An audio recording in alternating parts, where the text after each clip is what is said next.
நம்முடைய ஆண்டவரும் அருமை இரட்சகருமாக இயேசு கிறிஸ்துவின் விலையேற பெற்ற நாமத்தினால இந்த 7வது உபவாச நாளும் அவர் கூட இன்றைக்கி பரிசுத்த நாளும் உங்களை யாவரும் வாழ்த்து இருக்கிறேன். எத்தனை பேர் சந்தோஷமாக இருக்கிறீங்க? நேற்று நம்ம கேட்டோம் எஸ்ராவினுடைய உபவாசத்தை குறித்து பார்த்தோம். அவர் உபவாசித்தார், அதன் நன்மையை கர்த்தர் காண்பித்தார். ஆமேன். இப்போ நம்ம உபவாசிச்சிருக்கிறோம், அதற்குண்டான நன்மைகளை கர்த்தர் நமக்கு வரும் நாட்களே கண்டிப்பாக அதற்குரிய பலனை கர்த்தர் நமக்கு கொடுப்பார். என்ன வேதம் சொல்லுகிறது, அவரை நோக்கி பார்த்தவங்களுடைய முகங்கள் பிரகாசம் அடைந்தது, வெட்கம் அடையலை. சரி, இன்றைக்கி ஒருத்தருடைய முகம் பிரகாசம் அடைஞ்சது, அவரை குறித்து பார்க்க போகிறோம். அல்லேலூயா. சரி, இன்றைக்கு நம்ம பார்க்கும்போது மோசேயினுடைய பரிந்து பேசும் உபவாச ஜெபம். சொல்லுங்கள், மோசேயினுடைய பரிந்து பேசும் உபவாச ஜெபம். அந்த லைட்டு போட்டுருங்களா? மோசேயினுடைய பரிந்து, ஏன்னா பக்கத்தில் இப்போ பரிந்து பேசுகிறேன்னா நல்லா பாருங்கள், தேவனிடத்தில் பரிந்து பேசுகிறதுக்கு ஒருத்தர் வேணும். ஆமேன். அங்கே சீனாய் மலையில் தேவனுக்கும் ஜனங்களுக்கும் நடுவில் மோசே நின்னார். ஆமேன். இப்போ தேவனுக்கும் நமக்கும் நடுவில் இயேசு இருக்கிறாரு. ஆமேன். இப்போ நமக்காக பரிந்து பேசிகிட்டு இருக்காரு. ஆமேன். சரி, அப்போ நம்ம சில வேளையில் தவறும் பொழுது நமக்காக பரிந்து பேச தேவன் நமக்காக கிருபை வைக்கிறார். ஆமேன். சரி, இன்றைக்கி அதான் பார்க்க போகிறோம், மோசேயினுடைய பரிந்து பேசும் உபவாச ஜெபம். சரி, வேதத்தில் பார்த்தீங்கன்னா மோசே போல உண்மை உள்ள யார் இல்லைன்னா ஆண்டவர் சாட்சி கொடுத்தாரு. மோசே சொல்ல ஆண்டவர் சொன்னார். சரிங்களா?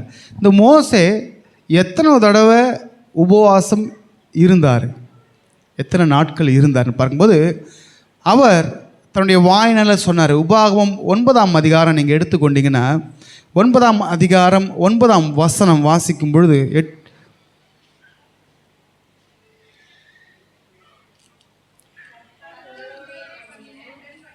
ஆ ஆ ஆ ஆ ம் ம் ஆ ஆ இது ஃபஸ்ட்டு டைம். சரிங்களா? இது முதல் தடவை. இப்போ மோசே பிள்ளைங்க வந்து அங்கிள்னு சொல்லுவாங்க, நம்ம வந்து மோசே அண்ணா வச்சுக்கலாம். சரிங்களா? அவர் மலை மேலே ஆண்டு வந்து கூப்பிட்டாரு, நீ மலை மேலே வாப்பா, உனக்கு வார்த்தையை கொடுக்குறேன்னு அப்படின்னு அழைத்தார். மேலே இவர் மலை மேலே போனார்.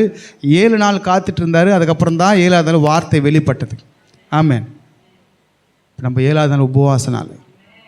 இது இனிமேல் கர்த்தருடைய வல்லமை வெளிப்படும். ஆமேன். சரி, அப்போ இவர் மேலே போயிட்டு இவருக்கு தெரியாது 40 நாள் ஆகும் அவர் கற்பலகைகளை இவர் கையில் கொடுப்பதற்கு. நல்லா பாருங்கள், எக்ஸாக்டாக இத்தனை நாள் ஆகும்னு மோசைக்கு தெரியாது. நல்லா ஒன்று புரிஞ்சுக்கோங்க, ஆனால் தேவனுக்கு தெரியும். இப்போ மேலே தான் நீ மேலே ஏறிவா, உனக்கு பலகைகளை தரேன் அப்படின்னாரு. இவர் மேலே ஏறி போனார். இவர் பின்னாடி ஒருத்தர் போய் பாதி மலையில் நின்னார். ஒருத்தர் யார்? யோசுவா. நல்லா பாருங்கள், தேவனிடத்தில் முன்னேறுகிற யார் தேவனிடத்தில் முன்னேறுங்களோ அவங்கள அடுத்த தலைவராக கர்த்தர் நியமிப்பார். அல்லேலூயா. கர்த்தரிடத்தில் நெருங்கணும், அடுத்த லெவலுக்கு கர்த்தர் நம்மளை கொண்டு போவார். ஆமாம். சரி, அப்போ இந்த மோசே தேவன் அழைத்தார், மேலே போனார். இது எங்கே இருக்குன்னு பார்க்கும்போது யாத்திராகமம் 24ஆம் அதிகாரம். நல்லா பாருங்கள், இது ஒரு தடவை, இதுக்கப்புறம் இன்னும் 2 வாட்டி இருந்தார். நான் உங்களுக்கு பின்பதாக காண்பிக்கிறேன்.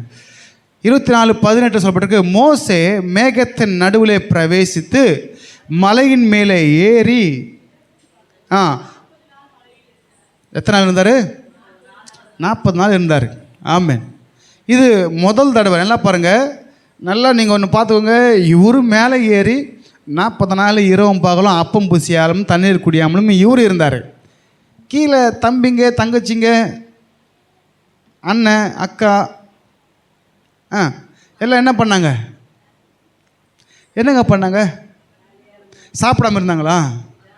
நல்லா பாருங்கள், அவங்க சாப்பிட்டு தான் இருந்தாங்க. என்ன ஒன்று, ஏதோ போயிருக்காரு மோசே மேலே, தேவ வார்த்தையை வாங்கிட்டாரோன்னு சொல்லிட்டு போனார். அவர் வந்தால் வரட்டும், ஒரு கொஞ்சம் லேட் ஆச்சு. எத்தனை நாள் ஆச்சு? ஒரு 30 நாள் வரைக்கும் பார்த்துருப்பாங்க இவங்க. லேட் ஆனோடனே இவங்க என்ன பண்ணிட்டாங்க, நீங்கள் உடனே கண்ணுக்குட்டி லபக்குன்னு வந்துச்சுன்னு நினச்சிக்க போகிறீங்க. எல்லாம் கழட்டி கொடுத்தாங்க, அதை கரைக்கணும், கலெக்ட் பண்ணணும், கரைக்கணும், எல்லாம் பண்ணுறதுக்கு சில நாள் ஆகிட்டுருக்கோம். சரிங்களா? இப்போ இவங்கெல்லாம் என்ன பண்ணிட்டாங்கன்னா, இவர் மேலே பார்த்தீங்கன்னா இவர் என்ன பண்ணார், ஆண்டர் கிட்ட இருக்காரு, ஜனங்களுக்கு கொடுக்குற வார்த்தை கொடுக்குறதுக்கு கீழே இவங்க என்ன பண்ணிட்டாங்க, இவங்க ஒரு வேலை பண்ணிட்டாங்க. சரி, அப்போ முதல் உபவாசம் பார்த்திங்கன்னா இவர் கர்த்தரால் அழைக்கப்பட்டு மேலே மலை மேலே ஏறி 40 நாள் ஆகும்னு தெரியாது. நல்லா பார்த்துக்கோங்க, 40 நாள் ஆகும்னு தெரியாது. 40 நாள் கழித்து அந்த வார்த்தையை கொடுப்பாருன்னு தெரியாது, தெரியாமலே ஏறி போனார். இப்போ நமக்கு தெரியும் 7 நாள் உபவாசம் சொல்லி தான் வைக்கிறோம், 40 நாள் உபவாசம் சொல்லி தான் வைக்கிறோம். உண்மை இல்லைங்களா? உண்மை இல்லைங்களா? சொல்லி தான் வைக்கிறோம். எப்படா முடியும் அப்படின்னு காத்துட்டுலாம் இருப்போம் நம்ம சில பேர்லாம். ஏன் நம்ம வாழ்க்கையில் எதாவது நன்மை கிடைக்காதா? ஆமே, அப்படி காத்துருப்போம் இல்லைங்களா? உபவாசம் முடிஞ்சால் கண்டிப்பாக ஒரு நல்ல செய்தி இருக்குது, நம்ம வாழ்க்கையில் ஒரு நல்ல காரியம் நடக்க போகுது. ஆமேன். புடுகுடுப்பாரு நல்ல காலம் பிறக்குது, நல்ல காலம் பிறக்குது இல்லை, நீ கர்த்தர் இடத்துல அமர்ந்து கர்த்தருடைய வார்த்தையை பெற்றுக்கொண்டு பாரு, உனக்கு நல்ல காலத்தை கர்த்தர் கொடுப்பார். ஆமேன். நல்லா ஒன்று பாருங்கள், இங்கே இந்த சம்பவத்தை பார்த்திங்கன்னா இஸ்ரேல் ஜனங்க எகிப்தில் அடிமையாக இருந்தாங்கல்ல, எவ்வளோ கூட்டம் இருந்தாங்க. அவங்க 6 லட்சம் ஆண்கள் மட்டும் 6,35,550 பேர். அத்தனை பேர் சேர்ந்து அவங்க கூட சண்டை போட முடியல, அவங்கள விடுவித்து கொள்ள முடியலை. அப்போ உலையான சேத்துல அவங்க இருந்தாங்க. உண்மையா இல்லைங்களா? சேத்துல தானே இருந்தாங்க. கல் மிதிக்கிறதுல செங்கல் செய்வாங்கள்ல, எதை மிதிச்சிருப்பாங்க? செங்கல் அந்த களிமண்ணில் இருந்திருப்பாங்க. உலையான சேற்றில் இருந்து மிதிச்சு இருந்தாங்க. கர்த்தர் தான் சந்தித்தார் அவங்கள. யோவான் 15:15 நீங்களும் தெரியல, நான் தேடி உலையான சேற்றில் இருந்த உன்னை, சங்கீதம் 60ங்களா, சேற்றில் இருந்த உன்னை தூக்கி எடுத்தேன். அங்கே ஆட்டுக்குட்டி ரத்தத்தினால கழுவுனேன், இங்கே ஏன் ரத்தத்தினால கழுவுனேன். சரிங்களா? அவர் தான் விடுவிச்சார் நம்மளை. இல்லைன்னா சேருனா பாவம், சரிங்களா, எகிப்துனா பாவம். இந்த உலக பாவத்தில் அமிழ்ந்து கிடந்த நம்மை, இந்த உலக பாவத்தில் மூழ்கி கிடந்த நம்மை, இந்த உலக பாவ சேற்று புலண்டு உருண்டு கிடந்த நம்மை கர்த்தர் அழைக்க அப்படி தூக்கி நம்மளை சுத்தம் பண்ணிருக்காரு. 45 கோடி பேருக்கு கிடைக்காத ஸ்லாக்கியம் நமக்கு கிடைச்சிருக்கு. அல்லேலூயா. 45 அங்கே போயிருக்கு, 45 கோடி. அவன் அறியாமல் இருக்கிறான், அவனுக்காக ஜெபிக்கணும். ஆமென்.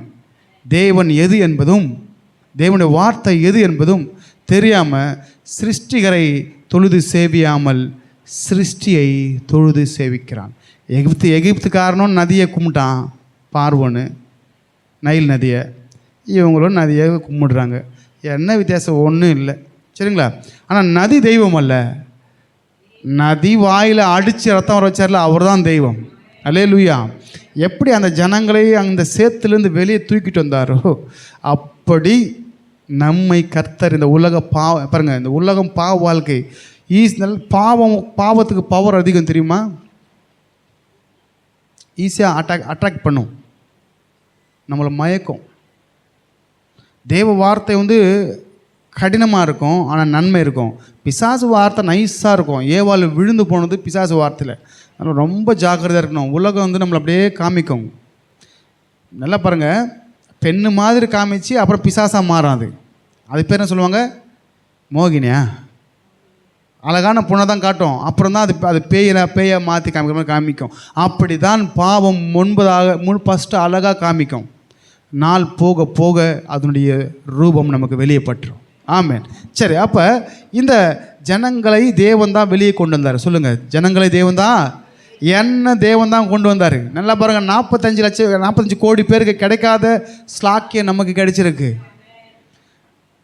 அவன் செலவு பண்ணிட்டு போகிறாங்க, நம்ம இலவசமாய். ஆமென். ஃப்ரீ தானே. நமக்கு காசுலாம் தேவையில்லை. கர்த்தர் சொல்கிற இலவசமாய் அப்படி கிருபையினாலே ரட்சிக்கப்பட்டீங்க, இது உங்களால் உண்டானதல்ல, தேவனுடையது. சரி, இப்போ அந்த எல்லா லட்சக்கணக்கான ஜனங்களை வெளியே கொண்டு அவங்களுக்கு வார்த்தையை கொடுக்கும்படியாக, நல்லா பாருங்கள், ரட்சிக்கப்பட்ட நமக்கு என்ன கொடுப்பார்? ஆண்டு வார்த்தையை கொடுப்பார். என்ன? அந்த வார்த்தையின்படி நடக்கும்போது நம்ம பரலோகத்துக்கு போயிடுவோம். வார்த்தையின்படியே நடந்தவங்க தான் காணுக்குள்ளே போனாங்க. ஆமென். இப்போ அந்த வார்த்தையை, ஜீவ வார்த்தையை வாங்கி என்ன பாருங்க, நான் கிறிஸ்தவனா அப்படின்னு சொல்கிறது பெருசு இல்லை, நான் இயேசுவின் சீஷனா, அதுதான் முக்கியம். புரியுதுங்களா? கிறிஸ்தவன் என்று பேர் சொல்கிறது பெருசு இல்லை, மதத்தை பெருசாக காண்பிக்கிறது பெருசு அல்ல, நான் கிறிஸ்துவை பின்பற்றுகிற சீஷனா. ஆமென். சீஷனாக்கி ஞானஸ்நானம் கொடுனார். ரைட், சரி இப்போ வந்துடலாம் பாயிண்ட்டுக்கு. இப்போ மோசே மலை மேலே போனார். போயிட்டு 40 நாள் இரவும் பகலும் இருந்தார். இந்த கற்பலகைகள் தேவனால் செய்யப்பட்டது. வாசிங்க யாத்திராகமம் 32ஆம் அதிகாரம் 15-16. பின்னும் மோசே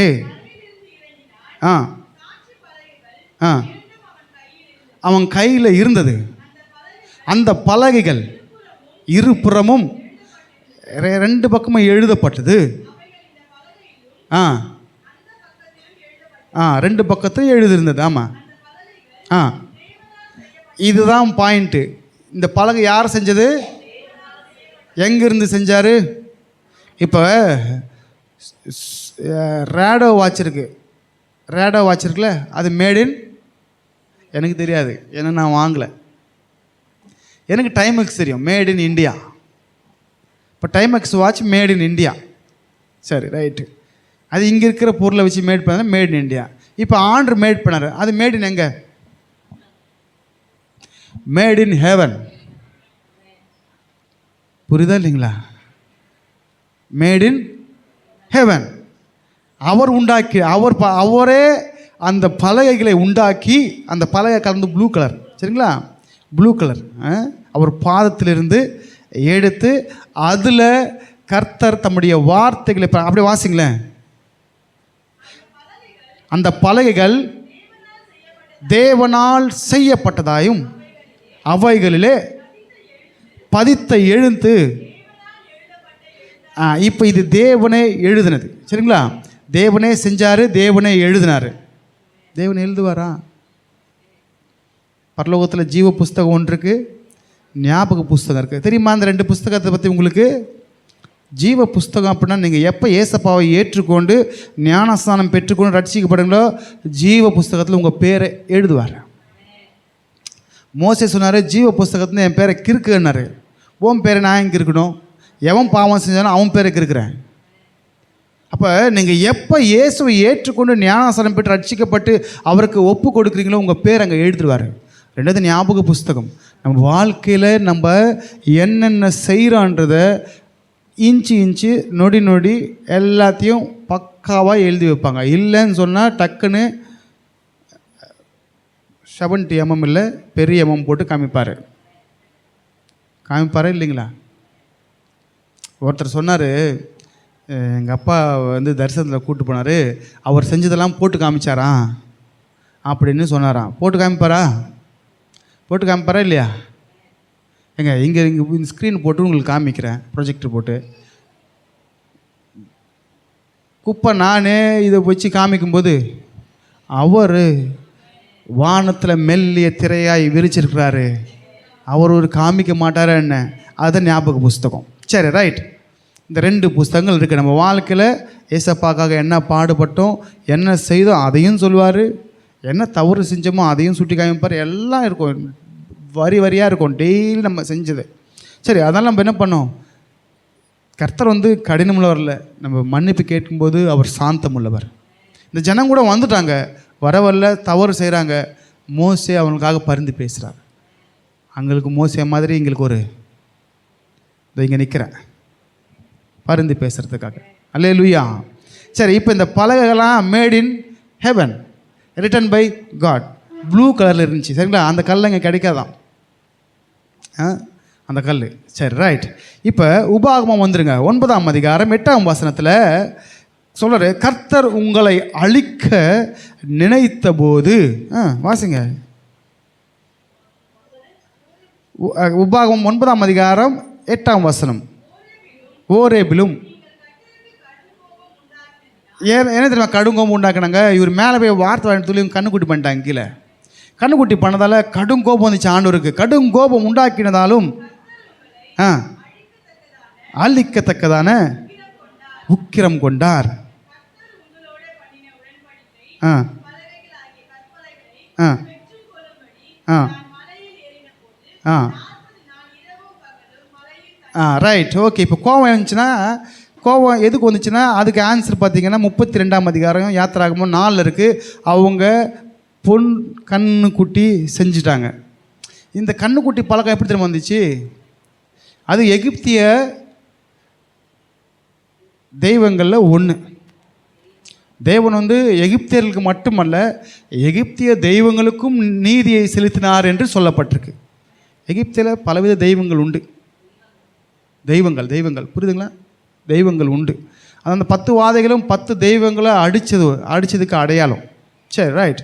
அப்போ அந்த காளை பார்த்திங்கன்னா என்ன பண்ணாங்க? கோல்டன் காஃப் பண்ணிட்டாங்க. இதெல்லாம் அங்கே வந்து தான். சரிண்ணா, அது அங்கேயோடு முடியல. மறுபடியும் இஸ்ரேலில் 2 பண்ணிட்டாங்க. 2 ஒன்று தான்லேயும் ஒன்று பெத்தேல்லையும் வச்சுட்டாங்க. ஆமாம், ரைட். சரி, இப்போ 32 நாள் வந்துட்டிங்களா? அங்கே செஞ்சால கோவப்பட்டார். ஆண்டு வந்து 9:10 சொல்லப்பட்டிருக்கு. 32:9-10 ஆண்டு கோவப்பட்டு அழிக்கிறேன்னு நினச்சாரு. நான் அப்படின்னு சொல்லிட்டே போகிறேன் உங்களுக்கு. அழிக்கிறேன்னு சொன்னார். இப்போ மோசே ஜெபம் பண்ணுறாரு. 11ஆம் வசனத்திலிருந்து வாசிங்களேன். மோசே தன் தேவனாகிய கர்த்தரை நோக்கி, கர்த்தாவே, தேவரீர் மகா பலத்தினாலும் வல்லமையுள்ள கையினாலும் எகிப்து தேசத்திலிருந்து புறப்பட பண்ணின. எப்படி சூப்பர் பாருங்க. பற்றி எரியுதுன்னு ஆண்டவரே, ஏன் கோவப்படுறீங்க ஆண்டவரே அப்படின்னு எப்படி கேட்குற பாருங்க. பற்றி எரிவுதுன்னு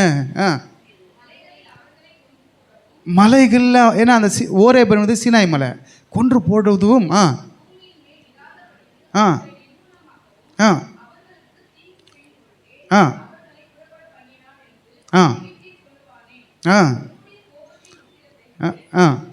எப்படி திருப்பினார் பாருங்க.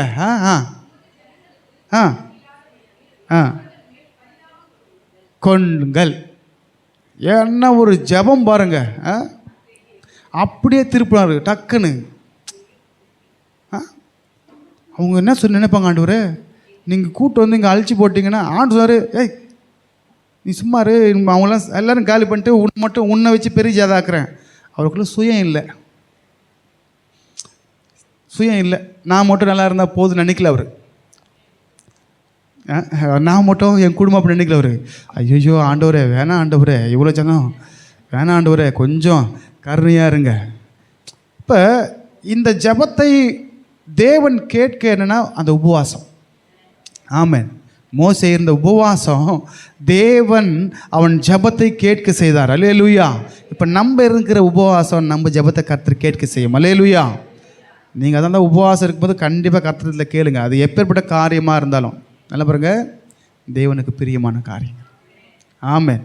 வாழ்க்கை நல்லா இருக்கணும், வேலையில் உயர்வு, சம்பள உயர்வு, தடைப்பட்ட காரியங்கள் இதெல்லாம் கேளுங்க, தப்பே இல்லை. கர்த்தரெல்லாம் செய்வார். வேறு விபரீதமான காரியம்லாம் கேட்காதீங்க. சரி, கர்த்தர் நல்லவர். இப்போ மோசே அண்ணன் பார்த்திங்கன்னா சூப்பராக ஒரு ஜெபம் பண்ணார். அப்போ ஆண்டு என்ன பண்ணார்னா 14ஆம் வசனத்தில் தேவன் பரிதாபம் கொண்டாராம். 14ஆம் வசனத்தில் சொல்லப்பட்டிருக்கு. 14ஆம் வசனத்தில் 32:14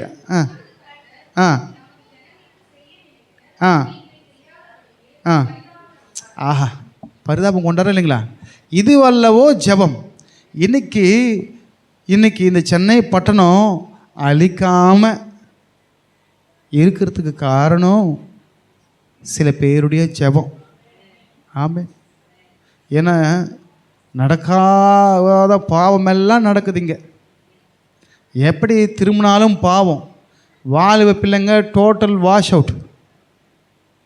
இனி வர தலைமுறைங்க என்ன பண்ண போகிறாங்கன்னு தெரியல. எப்படி பெற்றவங்க எப்படி இனி வர ஜென்ரேஷன்லாம் முடிஞ்சது கதை. ரொம்ப பத்திரமா இருக்கணும். நம்மளாம் காக்க முடியாது, கர்த்தர் காத்தா மட்டும்தான் இருக்குது. ஆமென்.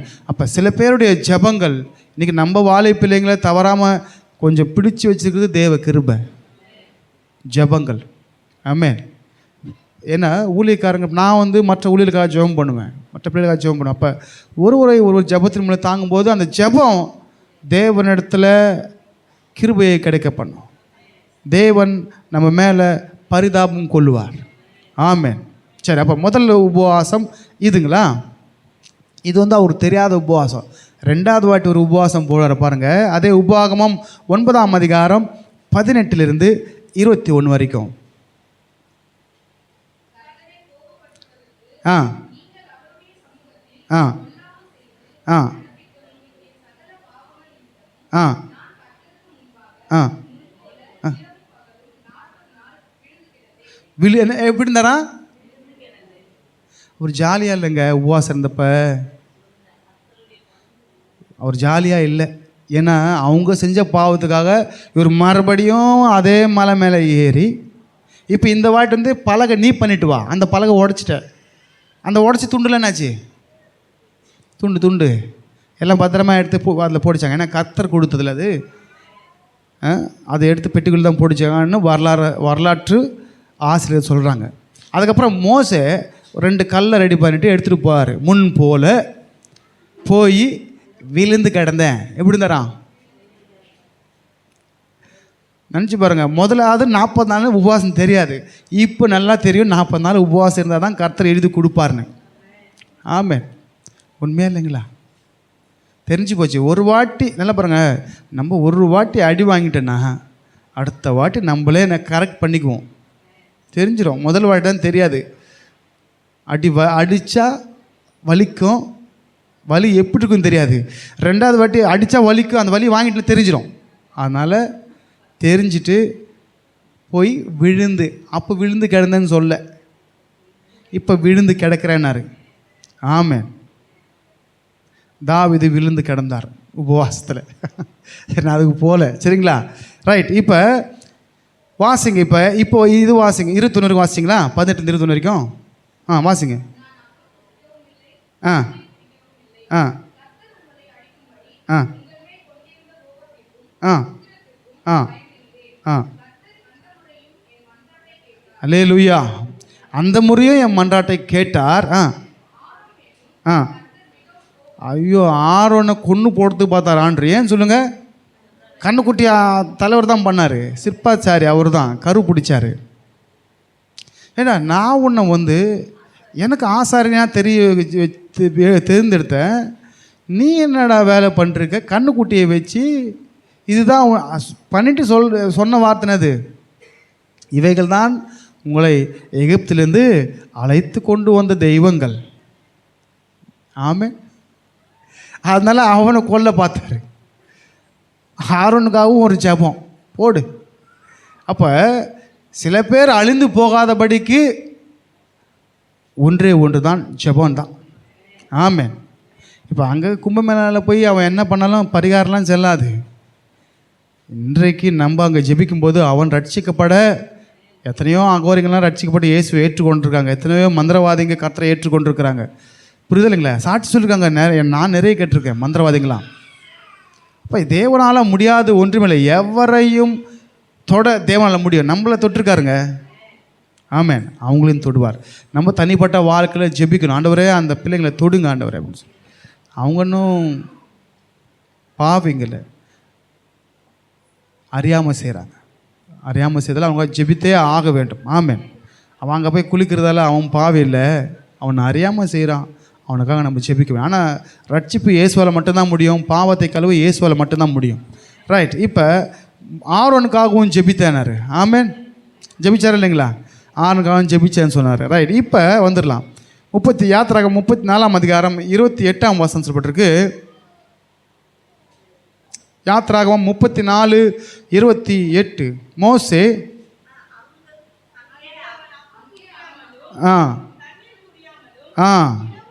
இரவும் பகலும்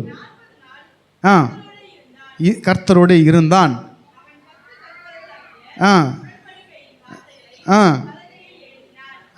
யார் யார் எழுதுனது? அவன் தான் எழுதினான். தேவன் சொல்ல அவன் எழுதினான். என்ன தெரியல, முதல் வாங்கின எழுத்து அவனுக்கு தெரியும். அவனே அதே எழுதினான். ஆ ஆ ஆ ஆ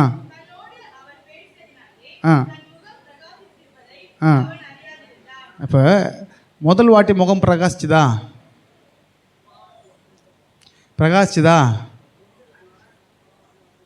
இல்லை, பிரகாசிருக்கு. ஆண்டு வந்து பதட்டமாக வந்தார். கீழே வரும்போது முதல்ல வரும்போது பதட்டமாக வந்தார். ரெண்டாவது வரும்போது பிரசன்னத்தோடு கூட வந்தார். ஆமேன். நம்ம முகமும் பிரகாசிக்கும். ஆமேன். உபவாசம் இருந்தால் முகம் வந்து அப்படி போகாது, சாப்பிடாமல் வாடி போன மாதிரி. சில பேர்லாம் அதான் சொன்னார் ஏசப்பா, முக வாடெல்லாம் வச்சுக்கின்னு இருக்காத, உபவாசம் இருந்தால் எண்ணெயை பூசிட்டு நல்லா ஜம்முன்னு இரு. நீ உபவாசம் பண்ணுறது அப்பாவுக்கு தெரிஞ்சால் போதும், மற்றவங்க தெரிய தேவையில்லை. ஆமேன். அப்படி கர்த்தர் நம்ம உபவாசத்தை பார்க்கிறவர், நம்மை பார்க்குற நல்ல தெய்வமாக இருக்கிறாரு. சரி, இப்போ இது வந்து யார் எழுதுனா? மோசே செஞ்சு மோசே எழுதினார். சரிங்களா? இது முகம் பிரகாசித்தது 32 பார்த்தீங்கன்னா அந்த வார்த்தைகளை அவர்களுக்கு போதித்தார் என்று சொல்லப்பட்டிருக்கு. 32 என்ன சொல்லப்பட்டிருக்கு? ஆ ஆ ஆ ஆ ஆ ஆ கற்பித்தான். இப்போ 2 வாட்டி அதே மலை மேலே தான் போனார். நல்லா பாருங்கள், 240 நாள் எங்கே இருந்தார்? அதே மலை, அதே இடம்தான். முதல் வாட்டி போனார், தெரியாமல் அப்படி போய் மேலே போய் ஏறினார். சரிங்களா? இன்றைக்கி கூட நீங்கள் பார்த்தீங்கன்னா கூகுளில் சர்ச் பண்ணிங்கன்னா அந்த சீனாய் மலை உச்சி பார்த்தீங்கன்னா கருகி இருக்கும். கூகுளில் சர்ச் பண்ணி பாருங்கள். தேவ பிரசன்னத்தில் அந்த சீனாய் மலை கருகிச்சு. சரிங்களா? அவ்வளோ ஒரு வல்லமையாக கர்த்தங்கிறார். அந்த இடம்லாம் அதிர்ந்துச்சு சொல்லப்பட்டிருக்கு. ஆமேன். சரி, அப்போ இங்கே 2வது பார்த்தீங்கன்னா 2வது ஒரு உபவாசம் இருந்தாரா? 3வது உபவாசம் இருந்தால் தெரியுமா? 3வது வாட்டியும் உபவாசம் இருந்தார். அவருக்கு உபவாசம் இருக்கிறது ரொம்ப பிடிக்கும் போல் இருக்கு. 40 நாள் சும்மா அப்பமும் இல்லை, தண்ணியும் இல்லை. நல்லா பாருங்களேன், 3 நாள் மேலே இருக்க முடியாது.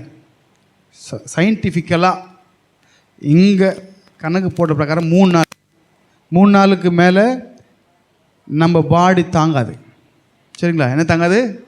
நம்ம பாடி தாங்காது. அப்போ 40 நாள் இருக்குன்னா மோசே தானே தேவ பிரசன்னத்தில் இருந்தார். கர்த்தராக இயேசு கிறிஸ்து இருந்தார் பார்த்தீங்களா? 40 நாள் அவர் தண்ணி குடித்தார், அப்போ தான் புசிக்கலன்னு சொல்லப்பட்டிருக்கு. ஆனால் இவர் அப்படி இல்லை, அப்பம் புசிக்காமலும் தண்ணீர் குடியாமலும் சொல்லப்பட்டிருக்கு. இவர் எலியா என்ன பண்ணார்? ஒரு வேளை சாப்பாடு சாப்பிட்டு அதுக்கப்புறம் என்ன பண்ணிட்டாரு? 2 வேளை சாப்பிட்டாருன்னு வச்சுங்களேன். அதுக்கப்புறம் அந்த பலத்தில் முதல்ல வந்து சாப்பாடு, 2வது தேவ வார்த்தை. அதான் வசனம் சொல்லுது, மனுஷன் அப்பத்தினாலே மாத்திரமல்ல தேவனுடைய ஒவ்வொரு வார்த்தையிலும் பிழைப்பான் என்று எழுதியிருக்கிறது. இப்போ தேவ வார்த்தை இல்லை பாருங்கள். மோசே நோஞ்சா மாதிரி கீழே வரல. 40 நாள் ஃபாஸ்டிங் இருந்தப்போ பிரகாசமாக வந்தாராம். அவருக்கு பிரகாசிக்கிறது தெரியல, ஜனங்க பார்த்து பயந்தாங்களாம். அந்த வசனம் வந்து அவரை நோக்கி பார்த்தோடைய முகங்கள் பிரகாசம் அடைந்தது. ஆமேன். சோர்ந்து போகலை. சரிங்களா? அப்படி பிரகாசமாக வந்தார். சரி, 3வது வாட்டி உபவாசத்துக்கு வந்துடலாம். நல்ல நினைப்பீங்க, என்னது மோசே 2 வாட்டி தான் நம்ம நினச்சோம், 3வது வாட்டி எங்கே இருந்தாருன்னு பார்க்குறீங்களே? பைபிள் தான் இருக்குது. அதே உபாகமம் 9ஆம் அதிகாரம் 25ஆம் வசனத்தில் சீக்கிரமாக நம்ம முடிச்சிடலாம். ஆ ஆ ஆ ஆனால் இது சீனாய் மலை இல்லை. அல்லேலூயா. இந்த சம்பவம் பார்த்தீங்கன்னா முன் போலன்னாரு. இது என்ன சம்பவம் பார்த்தீங்கன்னா, வாசிங்க, தேசத்தை வேவு பார்க்க வாசிங்க. அதுலேயே இருக்குல்ல, 23 வாசம் வாசிங்களேன். 23 வாசனம். ஆ ஆ ஆ ஆ காதேஸ் பர்னாயிலிருந்து ஆ ஆ ஆ ஆ ஆ ஆ ஆ ஆ ஆ சரி, போதும். இப்போ இது எதுக்கு சம்பவம்னா, 12 பேரை கானான் தேசத்துக்கு அனுப்புறாரு. பார்த்துட்டு வாங்க, தேசம் நல்லதோ கெட்டதோ, அதன் கனி நல்லதோ கெட்டதோ, தேசம் அது எல்லாத்தையும் பார்த்துட்டு வரதுக்காக அனுப்புனார். 12 பேர் அனுப்புனார்ல, அதில் காலேபும் யோசுவாவும் போனாங்க. சரிங்களா? காலேபும் யோசுவாவும் போனாங்க. போயிட்டு வந்தாங்க. பார்த்தீங்களா? வந்தவங்க சொல்கிறாங்க, நல்ல தேசம்தான், தேசம் சூப்பர் தேசம்தான், அதுக்கு ஒரு குறையும் கிடையாது. நிஜமாகவே பால் ஓடுது, தேன் ஓடுது. அவங்க எடுத்துகிட்டு வந்த திராட்சை கொத்து இருக்குல்ல, நம்ம இங்கே வாங்கினா எவ்வளோ பெருசு இருக்கும் திராட்சை கொலை? எவ்வளோ இருக்கும்? ஒரு கிலோ தாங்குமா எடை? 1 கிலோ தாங்குமா? அங்கே 2 பேர் தடியில் கட்டி எடுத்துகிட்டு வந்தாங்க. அவ்வளோ பெரிய கொலை. சில மாதுளை பழங்களையும் சில அத்தி பழங்களையும் கொண்டு வந்தாங்க அங்கேருந்து. தேசம் சூப்பர் தான், ஆனால் அங்கே ஜெயிண்ட்ஸ் இருக்கிறாங்க. யார் இருக்கிறது? ராட்சசங்க இருக்கிறாங்க அப்படின்னு எல்லாருக்கும் பயத்தை காமிச்சிட்டாங்க 10 பேர். ஆனால் இந்த 2 பேர் சொல்கிறாங்க எங்கே இருக்குன்னு. இது இந்த சம்பவம் நீங்கள் பார்த்தீங்கன்னா என்னாகமம் 13 இருக்குது, சரிங்களா? 13 இருக்குது. 13 14 நீங்கள் வாசிச்சிங்கன்னா 13:31 33 பார்த்தீங்கன்னா துர்ச்செய்தியை பரப்பினார்கள் என்று சொல்லப்பட்டிருக்கோம். தேவன் நமக்கு ஒன்று கொடுக்குறாருன்னா அது பெஸ்ட்டுங்க. ஆமென். இப்போ ஏசப்பா சொன்னார், நீங்கள் கைனால் கட்டப்பட்ட வீடு அழிந்து போகும், உனக்காக நான் கையினால் கட்டப்படாத பரலோகத்தில் ஒரு வீடு இருக்குது. இருக்கா இல்லைங்களா? இருக்குது. அந்த வீட்டுக்கு நம்ம போக போகிறோம். தேவன் நமக்கு எதை செஞ்சாலும் பெஸ்ட்டாக செய்வார். ஆமென். அதான் சொன்னார், யோவான் 14 சொன்னார், என் பிதாவின் வீட்டில் நிறைய மேன்ஷன்ஸ் இடங்கள் உண்டு, நான் போய் யாருக்கு சொல்லிட்டு போனார்? யாருக்கு சொன்னாருங்க? சீசருக்கு சொன்னார். சீசருக்கு தான் அங்கே உண்டாக்குவார். புரியுதா இல்லைங்களா? நம்ம சீசனாக மாறணும். புரியுதா இல்லைங்களா? நான் எங்கே இருக்கிறோம், நீங்கள் அங்கே இருக்கணும்ப்பா அப்படின்னாரு. சீசரை பார்த்து சொன்னார். அப்போ அங்கே இருக்குன்னா சீசனாக மாறணும். சீசனுக்கு என்ன தெரியுமா சொன்னார்? எருசலேம்லையும் யூதாயிலும் சமாரியாலும் உலகம் பரவும் சாட்சியாக சொல்லு, நான் உனக்கு சொன்னதை சொல்லி சீஷராக்கு அப்படின்னாரு. ஆமாம். கண்டிப்பாகவே சுவிசேஷம் சொல்லுவது எல்லோர் மேல் விழுந்த கடமை. ஆமாம். சீசன் ஆனாதான் அங்கே இடம். என்னடா இப்படி சொல்கிறேன்னு நினைக்காதீங்க, எங்கள் சீசன் ஆகிறதுக்காக சொல்கிறேன். சீசன் ஆக்கி தான் ஞானஸ்நானம் கொடுக்க சொன்னார் ஆண்டவர். ஆமென். சரி, அப்போ இவங்க துர்ச்செய்தியை பரப்பினதால் இவங்க 10 பேருன்னு சொல்லிட்டாங்க. நல்ல தேசம்தான், அங்கே இருக்கிற பயங்கரமான ஆளுங்க. என்ன தினம் பண்ணுவாங்க, எங்கெல்லாம் அடித்து கொண்டு போட்டு என் பொண்டாட்டி என் பிள்ளைங்களாம் எடுத்துன்னு போயிடுவாங்க அப்படின்னு சொன்னாங்க. அப்போ காலேபும் யோசுவாவும் சொன்னாங்க, அதெல்லாம் ஒன்றும் இல்லை, வாங்க போகலாம், கர்த்தர் அவர் நம் கையில் அவங்கள ஒப்பு கொடுப்பார் அப்படின்னு சொன்னப்போ இவங்க அழுதுட்டு இருந்தாங்க. ஐயோ, நான் அழுது கூக்குரலிட்டு எங்களை சாவடித்துக்காக கொண்டு வந்தீங்க, நல்ல தேசத்துக்கு கொண்டு போகலை அப்படிலாம் சொல்லி என்ன பண்ணாங்க? கர்த்தருக்கு விரோதமாய் முறுமுறுத்தாங்க. அப்போ கர்த்தர் என்ன பண்ணார்னா, அவங்கள அழிக்கிறதுக்காக கர்த்தர் கோபம் கொண்டார். வாசிங்க, என்ன ஆகும்? 14ஆம் அதிகாரம் 11 வாசிங்க. கர்த்தர் மோசேயை நோக்கி கோபம் உண்டாக்குவார். என்னடா உபவாசத்தில் தான் சொல்கிறேன்னு நினைக்கிறீங்களா? இல்லை, நம்ம உபவாச ஜபத்தில் என்ன பலன் இருக்கு நம்ம தெரிந்து கொள்ளணும்ல. 3வது வாட்டி தான், ரைட். அடையாளங்களையும் கண்டும் ஆமென் விசுவாசம் இருப்பாங்கன்னு சொல்லிட்டு இதெல்லாம் பேசிட்டே வராரு. பேசிட்டே 15ஆம் வசனம் வாசிங்களேன். போல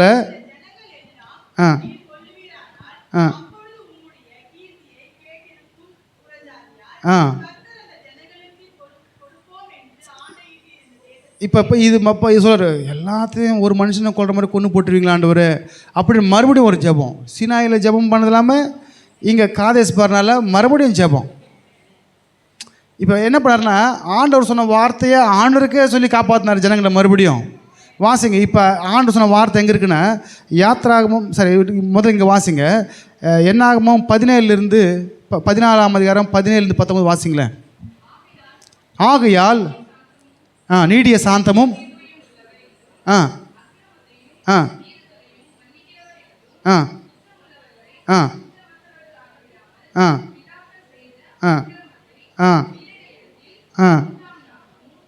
சரி, முதல்ல பாயிண்ட் கிருபையும் முதல்ல வாசிங்க. என்ன வாசிங்க? போதும். இப்போ சொன்னார்ல, இது எங்கே சொன்னார்னா, இது ஆண்டவரே மலை மேலே மோசே கிட்ட சொன்னார். வாசிங்க யாத்திராகமம் 34ஆம் அதிகாரம் 6ஆம் வசனம். யாத்திராகமம் 34:6 வாசிங்க. கர்த்தர் அவனுக்கு முன்பாக கடந்து போனபோது அவர் கர்த்தர் இரக்கமும் கிருபையும் போதும். இப்போ இதை சொல்லியே பிடிச்சாரு. ஆண்டவரே, நீங்கள் தான் சொன்னீங்க கிருபை நிறைந்தவர், இரக்கம் நிறைந்தவர்னு, கொஞ்சம் எனக்காக அப்படின்னு மறுபடியும் பருந்து பேசுகிற ஒரு ஜெபம். இப்போ இந்த 3வது உபவாசமும் பார்த்தீங்கன்னா தப்பு வச்சது. நல்லா பாருங்கள், நம்ம உபவாசம் இருக்கணும்னா நம்ம குடும்பம் தப்பு வைக்கப்படும், நம்ம சொந்தங்கள் தப்பு வைக்கப்படும், நம்ம பொருட்கள் தப்பு வைக்கப்படும், நம்ம ஜீவன் தப்பு வைக்கப்படும், எல்லாம் தப்பு வைக்கப்படும். ஆமென். இதை கொண்டு தானே இன்றைக்கி நம்ம உபவாசம் இருக்கும்போது கர்த்தர் மனது இறங்குறாருன்றதை காமிக்கிறது தான் இன்றைக்கி எடுத்துகிட்டு வந்தேன். ஆமென். அப்போ மோசே ஒரு மனுஷனுடைய உபவாசத்தை நிமித்தமாக தேவன் மனது இறங்கினாருன்னா நம்ம இத்தனை பேர் சேர்ந்து உபவாசம் பண்ணிருக்கிறோம். அல்லேலூயா. கர்த்தர் பெரிய காரியத்தை செய்வார். ஆமென். உண்மையா இல்லைங்களா? நம்ம உட்கார்ந்துருக்குறோம் 7 நாள், இன்றைக்கி 7வது நாள் உட்காந்துருக்குறோம். கர்த்தர் கண்டிப்பாகவே நம்ம வாழ்க்கையில் வசனத்தில் ஜபத்தை கேட்கிறவர். மாம்சமான யாரும் உங்கள் இடத்துல வருவாங்க. நாங்கள் உங்கள் இடத்துல வராமல் எங்கே போவோம்? உங்கள் இடத்துல வருவான்ற. ஏன்னா நீங்கள் தான் ஜபத்தை கேட்கிறவர். நாங்கள் என் குடும்பத்து நலனுக்காக கண்டிப்பாக உங்கள் குடும்ப நலனுக்காக ஜெபித்தே ஆகணும். நீங்கள் உங்கள் குடும்பம் நல்லா இருக்கணும், என் பிள்ளைங்க நல்லா இருக்கணும், என் தலைமுறை நல்லா இருக்கணும், எல்லா நாளுக்கும் ஜெபிக்கணும். ஜெபிக்கிறது தான் கர்த்தர் விரும்புவார். அப்படியே தேவராஜ்யமும் கட்டப்படணுன்ற சேர்த்து ஜெபிச்சிடணும். ஆமென்.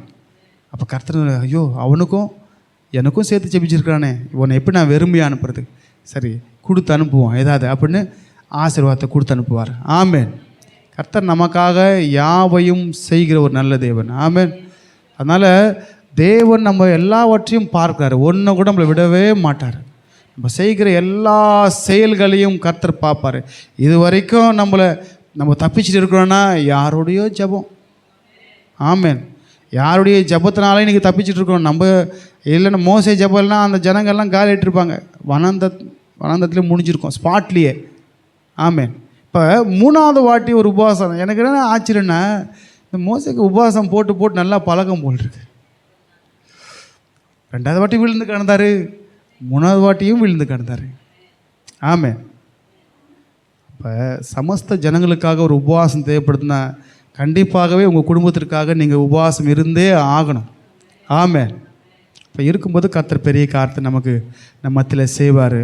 அதில் மாற்று கருத்து ஒன்றுமே இல்லை. அப்போ மோசே எத்தனை வாட்டி ஜெபிச்சார்? எத்தனை வாட்டி? 3 வாட்டி மலை மேலே போய் 1 தெரியாமல் போனார், 2 தெரிஞ்சே இருந்தார். 1 தெய்வ வார்த்தை பெற்றுக்கொள்ளும்படியாக போனார், ஜனங்களுக்கு கொடுக்கும்படியாக. 2 வாட்டி ஜனங்களுடைய தப்பிதங்களுக்காக மன்றாடினார். ஆமென். அதான் நான் டெய்லியும் ஜெபிப்பேன். ஆண்டவரே, பிள்ளைங்க தெரிஞ்சும் தெரியாமலும் அறியாமலும் செஞ்சால் அதை மன்னிங்க ஆண்டவரே, அடிக்காதீங்க ஆண்டவரே, கொஞ்சம் மன்னிச்சு விடுங்க. அந்த ஜபந்தான் இன்றைக்கி அப்படியே தப்பிச்சு கொண்டு வருது. இல்லைன்னா அவர் அடிக்கலைன்னா கொஞ்ச நேரம் ஆகாது. இப்போ மிரியாம கர்த்தர் அடித்தார். இதே நீங்கள் என்னாகமம் 12ஆம் அதிகாரம் எடுத்திங்கன்னா, என்னாகும் 12ஆம் அதிகாரம் 13ஆம் வசனத்தில் மிரியாம கர்த்தர் அடித்தார். அடித்த உடனே வெண்குஷ்டம் வந்துடுச்சு. ஏன் அப்படின்னா, அந்த மோசைக்கு விரோதமாக அவங்க பேசுனதுனால கர்த்தர் அடித்தாருன்னு பார்க்கணும். நமக்கு மோசைக்கு விரோதமாய் பேசுகிறவங்க ஆரோனும் பேசினார். அங்கே ஆரோனுக்காகவும் ஜெபம் பண்ணார், இங்கே மிரியாமுக்காகவும் ஜெபம் பண்ணார். ஏன்னா தேவன் ஒரு நபரை முன்குறித்து ஊழியக்காரரை ஏற்படுத்தியிருக்காருன்னா தேவனுக்கு தெரியும் அவன் யார், எப்படிப்பட்டவன். அவனை ஊழியக்காரனா அங்கே நிறுத்துறதுக்கு அவனை கர்த்தர் தான் முன்குறிச்சிருக்காரு. அவனை குறை சொல்லினா நம்மளை அடிப்பார். ஆமென். சரி, ரைட். இப்போ எல்லாத்தையும் பண்ணார். 3 வாட்டி 40 நாள் உபவாசம் இருந்தார். அப்போ அவர் இருந்த உபவாசத்துக்கெல்லாம் பதில் கிடைச்சிது. அல்லேலூயா. கண்டிப்பாக நிச்சயமாகவே முடிவுண்டு நம்ம நம்பிக்கை வீண் போகாது. மோசைக்கு தெரியும், நான் 40 நாள் விழுந்து கிடந்தேன்னா தேவன் மனது இறங்குவார். இன்னொரு 40 நாள் விழுந்து கிடந்தேன்னா இன்னொரு வாட்டியும் மனது இறங்குவார். ஆமென். கர்த்தர் நமக்காக மனது இருக்கிற தேவன். உருக்கமும் என்ன சொல்லிட்டீங்களே நீங்கள், யாத்திராக 34:6 பாயிண்ட்டு பிடிச்ச ஆண்டவரே, நீங்கள் தானே சொன்னீங்க, நீங்கள் இறக்கமும் உறக்கமும் நீடிய சாந்தம். கொஞ்சம் இறக்கத்தை காமிங்க, கொஞ்சம் உருக்கத்தை காமிங்க, கொஞ்சம் சாந்தத்தை காமிங்க. அப்போ ஆண்டு சொல்கிற பாருங்களேன், என்ன ஆகும்? 14ஆம் அதிகாரம் 22 சொன்னார், இவங்க 10 வாட்டி என்னை சோதிச்சாங்க அப்படின்னாரு. எத்தனை வாட்டியா? ஆண்டவரே பரீட்சை பார்க்குறாங்களாம். நமக்கு பரீட்சை வச்சா கிளாஸ் எடுத்துகிட்டு தெரிஞ்சிடும் கதை. போன வாரம் செய்தி என்ன? என்னங்க திடீர்னு கேட்டுவிட்டா எப்படி? அவன் நோட்டை திறந்து பார்க்க தேவையில்ல, காப்பி அடிக்க தேவையில்ல. கரெக்டாக இல்லையா? காப்பி அடிக்க தேவையில்ல. காப்பி அடித்தா எக்ஸாம் மாட்டோட எழுதி விட மாட்டாங்க தெரியுமா? நீட் எக்ஸாம்லாம் காப்பி அடித்தோடனே வெளியே அனுப்புவாங்க. ரைட், இதுதாங்க டெஸ்ட்டு. நம்ம போன வாரம் என்ன கிளாஸ் எடுத்து என்ன மெசேஜ் எடுத்தோமோ அதுதான் டெஸ்ட்டு. பார்த்திங்கன்னா இந்த 7 நாள் உபவாசத்தில் 7 நாள் ஞாபகம், 6 ஞாபகம் வச்சுருந்துங்க, போன ஞாயிற்றுக்கிழமை மறந்துட்டீங்க. மறக்கக்கூடாது. மறக்கிறத மறங்க. உன் சத்துருவனுக்கு பாவம் செஞ்சால் அதை மறந்துடுங்க. ஆமென். அதை மறந்துடுங்க. வசனத்தை மறக்காதீங்க. வசனம் எங்கே திரும்ப இருக்கணுமா? இங்கே, இங்கே கையில், இங்கே உங்கள் இருதயத்துலேயும், உன் கண்கள் நடுவுலையும், உன் கையிலையும், உன் வீட்டு நிலை வாசல்கள்லேயும் இருக்கணும்னாரு. ஆமென். அதை பார்க்குறப்பெல்லாம் அந்த வார்த்தை ஞாபகம் வரணும். ஆமென். சரி சரி. அப்போ மோசேயினுடைய ஜெபம் பார்த்திங்கன்னா, ஜனங்களை உயிரோடு காப்பதற்கு ஜெபம் பண்ணார். அல்லேலூயா. அவர்கிட்ட சுயம் இல்லை. நான் தான் அப்படின்னு, நான் தான் போதும், என் குடும்பம் காத்தா போதும், அவங்களாம் அப்படி நினைக்கல. சுயத்தை சாகடிக்கணும். நான் என் குடும்பம் அப்படி, அதை விடுங்க. முதல்ல கர்த்தர், அப்புறம் என் குடும்பம், தேவராஜ்யம், அதுக்கப்புறம் என் குடும்பம், அப்படி வாங்க. சரி. மோசே லைஃப் கூட பார்த்தீங்கன்னா 3:40 பிரித்தார் ஆண்டவர். தெரியுங்களா? 3 உபவாசம் 40 நாள் 3 லைஃப்பை 3 பிரித்தார். 40 நாள் பார்வோனுடைய வீடு, சரி 40 வருஷம் பார்வோன் வீடு, 40 வருஷம் ஆடு மேய்ச்சார், 40 வருஷம் வனாந்தரத்தில் இருந்தார். எங்கே இருக்குன்னு பார்க்குறீங்களா? அப்போஸ்தலர் 7ஆம் அதிகாரம், நீங்கள் எடுக்காதீங்க. அப்போஸ்தலர் 7 ஆவியானவர் சொன்னார் ஸ்தேவான் மூலியமாக. பயங்கரமான ஆள் மோசே. ஃபைட்லாம் பயங்கரமாக பண்ணுவார். வாக்கில் வல்லவனும், எகிப்திய மந்திர வித்தில் பெரிய ஆள். சரிங்களா? எல்லாம் கற்றுக் கொடுப்பாங்களா உங்களுக்கு? இவர் யார்? பார்வனுடைய குமார்த்தியின் பையன். கத்தி சண்டைலாம் பயங்கரமாக போடுவார். குதிரை சண்டை, குதிரையில் போய் யுத்தம்லாம் பயங்கரமாக பண்ணுவார். அப்படி பயங்கரமாக சண்டை போட்ட ஆள் அவர். ஆனால் இப்போ சொல்கிறாரு ஒன்றும் தெரியாதான்ற. 40 நாள் அப்படி ஆக்கிச்சு. ஆடு மேய்ச்சி உடனே ஆயிடுச்சு. சரி 40 நாளே வருது. 40 வருஷம் 40 வருஷத்தில் எல்லாம் மறந்து போச்சு. அடுத்த 40 வருஷம் ஒரே ரப்சலப்பா. தண்ணி இல்லை, காடை இல்லை, கறி இல்லை, அப்புறம் அப்போ இல்லை. இது எப்படி இப்படி இருந்திருக்கோம். எல்லாம் வந்து ஈ முக்கிற மாதிரி அந்த எல்லாரும் அப்படின்னா இப்படி இருந்திருக்கோம் அவருக்கு. ஆண்டு வந்து 10 வாட்டின்னு சொன்னார். இவர் நினச்சிருப்பாரு, இவன் அடிக்கடி என்கிட்ட வந்து நான் இவனுக்காக போய் ஜபம் தப்புன்னு ஆண்டோட பாதத்தில் விழுந்துட்டே இருக்கேன், போய் விழுறேன், இவங்க ஒன்றா வந்துடுறாங்க என் மேலே அப்படின்னு சொன்னார். ரைட். அப்போ எல்லாம் சகிப்புத்தன்மையாக இருந்துச்சு மோசே வாழ்க்கையில். நம்ம வாழ்க்கையில் அவர் சாந்தமும் சகிப்புத்தன்மையாக இருந்தார். நம்ம வாழ்க்கையில் அது கொஞ்சம் வரணும். ரைட்டாக சரிங்களா? கோபம் வரும், ஆனால் அதை கொஞ்சம் ஒதுக்கி வச்சுட்டு விட்டுறணும். சரிங்களா? சரி. அப்படியாக மோசேயுடைய வாழ்க்கையை எப்படி 3ஆய் பிரித்தாரோ கர்த்தர், அப்படியாக அந்த 3 வாட்டி உபவாசம் இருக்க கர்த்தர் உதவி செஞ்சார். நமக்கு ஒரே ஒரு பாயிண்ட் இன்றைக்கி, உபவாசித்தா என்ன இருக்குது? கர்த்தர் ஜெபத்தை கேட்பார். இன்றைக்கி நீங்கள் இதில் என்ன பாயிண்ட் பிடிக்கணுன்னா, யாத்திராகமம் 34:6 கர்த்தாவே நீங்கள் இரக்கமும் உருக்கமும் நீடிய சாந்தமும் தயவும் உள்ள தேவன்னு சொல்லிட்டீங்கள்ல, என் வாழ்க்கையில் இப்படி இருங்க. இதை சொல்லியே ஜெபிங்க. எதை சொல்லி ஜெபிக்கணும்? எதை சொல்லி? யாத்திராகமம் 34:6 மறக்கவே கூடாது. நீங்கள் கர்த்தரை அசைக்கிறதான ஜெபம். ஆமாம். கர்த்தருடைய வார்த்தை சொல்லி கர்த்தரையே சாந்தப்படுத்துகிற ஒரு ஜெபம்.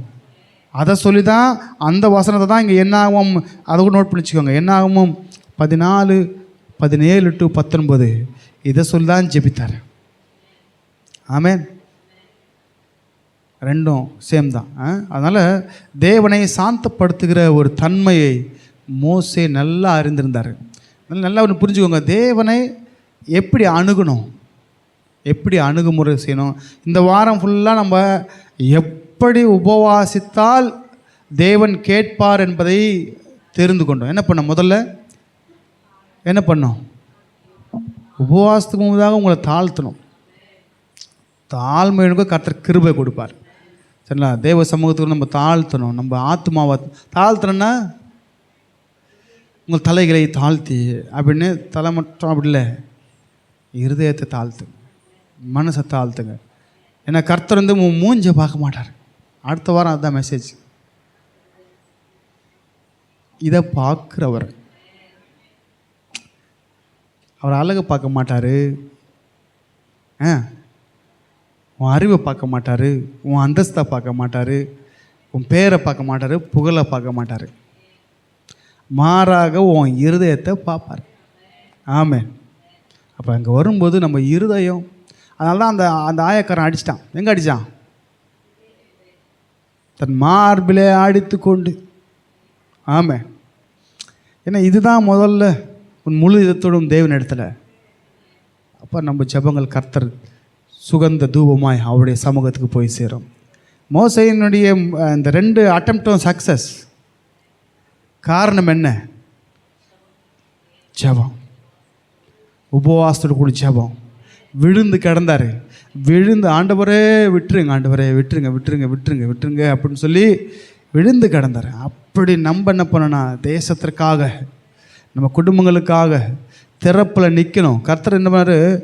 தேசத்தை திறப்பில் நிற்கிறவன் உண்டோன்னு பார்ப்பார் ஆண்டவர். உடஞ்சி போன அந்த ஓட்டையை அடைக்கிறவன் இருக்கான்னு பார்ப்பார். ஆமென். அதனால் நம்ம கர்த்தர் இடத்துல மனரம்மியமாய் நம்ம ஒப்பு கொடுப்போம். இந்த 7ஆம் நாளில் கர்த்தர் பூரணமாய் நம்மை ஆசீர்வதிப்பாராக. ஆமென். ஆமென் இல்லைங்களா? 7னா பூரணங்க. மோசேக்கு 7ஆம் நாள் 7 நாள் கழித்து வார்த்தை வெளிப்பட்டது போல் இந்த 7 நாள் கழித்து உங்கள் வாழ்க்கையில் கர்த்தருடைய பிரசன்னம் வெளிப்படும். கர்த்தருடைய பாதுகாப்பை நீங்கள் பார்க்க போகிறீங்க. கர்த்தருடைய செயலை நீங்கள் நீ பார்க்க போகிறீங்க. கர்த்தர் உங்களுக்காக யுத்தம் செய்வார். நீங்கள் சும்மா இருங்க. நீங்கள் சும்மா கர்த்தரிடத்தில் உட்காருங்க. உங்களுக்காக கர்த்தர் யுத்தம் செய்வார். அல்லேலூயா.